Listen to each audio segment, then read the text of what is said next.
Hi అండి, welcome back to rupees kitchen. ఈరోజు మన కిచెన్లో ఒక 2 మినిట్స్లో అయిపోయే చాలా క్విక్ ఒక స్వీట్ రెసిపీ అండి. చూద్దామా దాని తయారీ విధానం?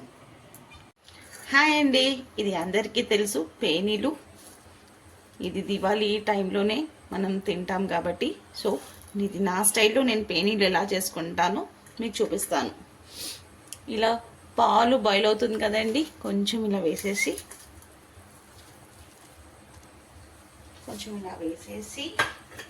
దీంట్లో ఒక 2 టేబుల్ స్పూన్ ఆఫ్ షుగర్ వేసేసి, షుగర్ పౌడర్ ఉంది నా దగ్గర.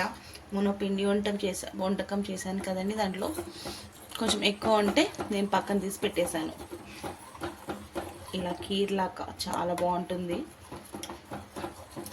అంటే మీకు తెలుసు, మీరు ఎలా కొందరు పాలు వేడి చేసేసుకొని దాంట్లో పేని వేసేసుకొని షుగర్ వేసేసుకొని తింటారు, కానీ ఈ స్టైల్లో చాలా తక్కువ మందికి తెలుసు.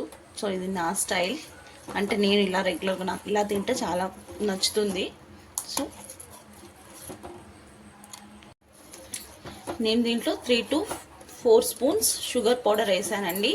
అంటే నా దగ్గర షుగర్ పౌడర్ ఉందని కాబట్టి నేను అది వేసాను. మీ దగ్గర మామూలుగా షుగర్ మనం రెగ్యులర్గా వేస్తుంటాం కదా, అది వేసుకున్నా కూడా నో ప్రాబ్లం. ఇది వేసి ఒక్కసారి ఇలా కలిపేసి డ్రై ఫ్రూట్స్, కొంచెం కాజు, చిరంజి, కిస్మిస్ వేసేసుకొని ఒక్కసారి కలిపి గ్యాస్ ఆఫ్ చేసేసేద్దాం. చాలా ఈజీ అండి.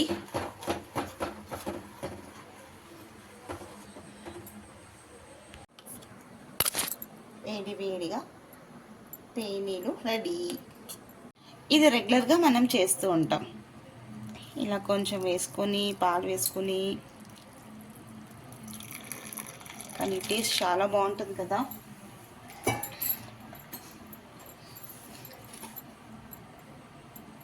మీరు షుగర్ తక్కువ తినేవాళ్ళంటే చూసి వేసుకోండి. నేను కొంచెం షుగర్ ఎక్కువ తింటాను కాబట్టి నేను కొంచెం ఎక్కువ వేసుకున్నాను.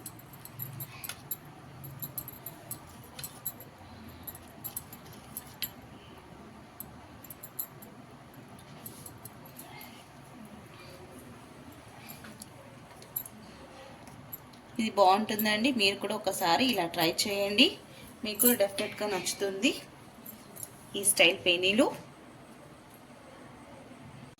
ఇంకెందుకండి లేట్, మీకు కూడా నచ్చినట్టయితే ఒకసారి మీరు కూడా ఇలా ట్రై చేయండి. డిఫరెంట్గా చాలా బాగుంటుంది, పాయసం లాగా. మీకు నచ్చినట్టయితే లైక్ చేయండి, షేర్ చేయండి. కొత్తగా ఎవరైనా మన ఛానల్ని చూస్తే సబ్స్క్రైబ్ చేసుకోండి. మీ రూపీస్ కిచెన్.